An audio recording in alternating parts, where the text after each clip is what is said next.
going on, ladies and gentlemen, and welcome back to another episode of MavAttack. I just got finished watching the Microsoft E3 press conference, and now I'm going into E3 with low expectations. I'm going to give you guys a quick recap. I'm going to try to do this as quickly as I possibly can while giving you guys the important details, so let's get into it. Now, the conference started off with Halo 5 Guardians. It looked gorgeous. Visually, it looked gorgeous. Now, they showed off some of the campaign and some of the co-op that you can actually do, so you can actually have people drop in and out of your games during co-op. And there were just lots of explosions, lots of gun battles, you know, the typical things that you see in Halo. There wasn't really much to highlight. It was just gameplay. Now, following Guardians, there was an announcement of a new IP called Recore.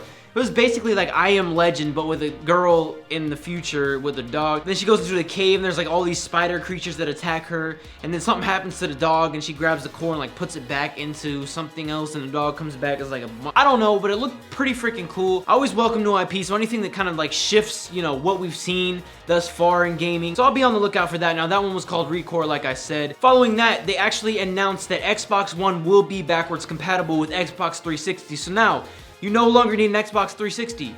You can buy an Xbox One, play Xbox One games and Xbox 360 games.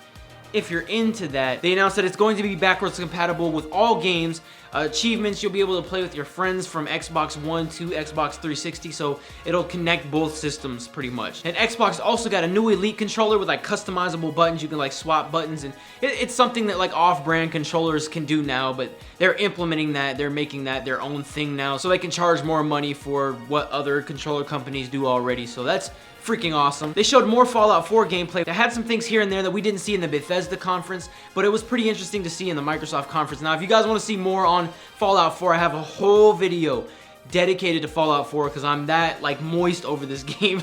They also announced that on Xbox One, mods that will be created for the Fallout 4 version on PC will actually be transferred over to Xbox One. So anybody with an Xbox One version of Fallout 4 can play all of these mods on the Xbox One, which is pretty cool. It's like bridging the gap between consoles and PCs, but there's still there are more details and more things about EA Access. You know, more games. The new Madden is coming to EA Access.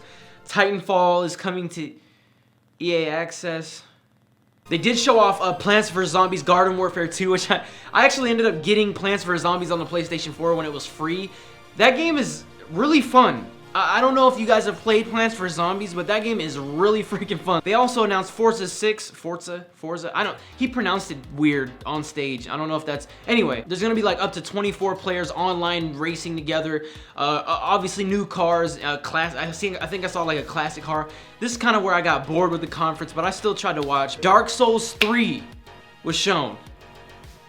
Dark Souls, and this will be coming early 2016, and also more Division gameplay was shown and actually announced was a multiplayer beta coming exclusively to the Xbox One this December. So anybody with an Xbox One can get into the Division beta, which I'm actually pretty jealous about because I don't have an Xbox One, but I want to play the Division really fun. Some more Rainbow Six gameplay was shown for the Xbox One and Windows 10. The new exclusive Gigantic looks so this was probably like the best look. Like, this game was probably my favorite game that they showed at the press conference, surprisingly. Then there was a good like 10-15 minutes of just like indie games, and they announced like a new service that's like an early access type of service for Xbox One. Rise of the Tomb Raider was shown, and it actually looks really freaking good. It looks like a huge step up from the Tomb Raider remake that came out a few years ago. That's gotta be a day one purchase for anybody that either likes Tomb Raider or third-person like adventure games.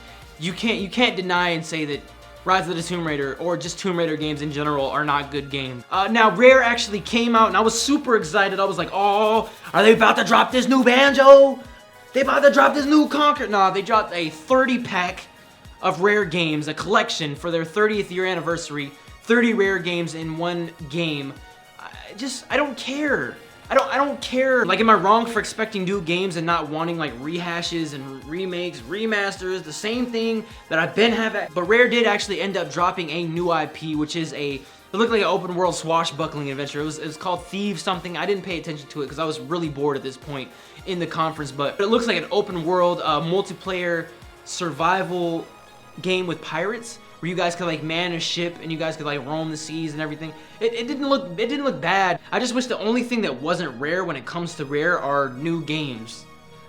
What is Microsoft doing with that company? They're just like, hey, Rare, you wanna look at some of these projects and then Now, more Fable Legends was shown, and it's already been announced that it's free to play, obviously, but now you can do cross-play between Xbox One and Windows 10. Play on the Xbox One for a little bit with your friends, and then for some reason you want to transfer over to Windows. All your stats will transfer, and not only will they transfer, but you can still play with your friends that are on the Xbox One. The HoloLens was shown with Minecraft, and this is a really cool thing, but it's another gimmick. I can see that it looks really cool. Like, it's a really cool thing to look at and like see, like, you know, you see this 3D world of Minecraft, and you can, like, while one person's in the world playing, you could be like above them. I don't see it providing any gameplay elements or anything beneficial that's really gonna warrant me to get this or even care about this. The Gears of War Ultimate Edition was talked about, where this is Gears of War remastered, you know, 60 frames per second, better graphics, you know, all that visual fidelity. It looks a lot better. They actually announced a new Gears of War game. All this visual beauty mixed with all this like crisp gameplay. It just looks like it's going to be a very great game, and that's coming out in holiday 2016. There was nothing too wow factor, but they do have some cool games coming up. They do have some good ideas,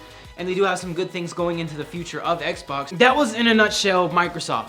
You don't need to see the conference. That was it. The only thing that I didn't go into too much detail about were the indies, and that just, like I said, that just freaking bored me. But Microsoft, decent show. You guys brought some games to the table, and it looked great. If you guys all found this video helpful, attack that like button. Please be sure to come back to MavAttack as more of these conferences and more of these games drop and details drop, because I will be dropping videos pretty much non-stop for the next couple days. So if I annoy you in your sub box, I apologize. All you He-Mavs stay rad, and all you She-Mavs stay fab, and I'll see you guys all on the next episode of MavAttack. Motherfucker.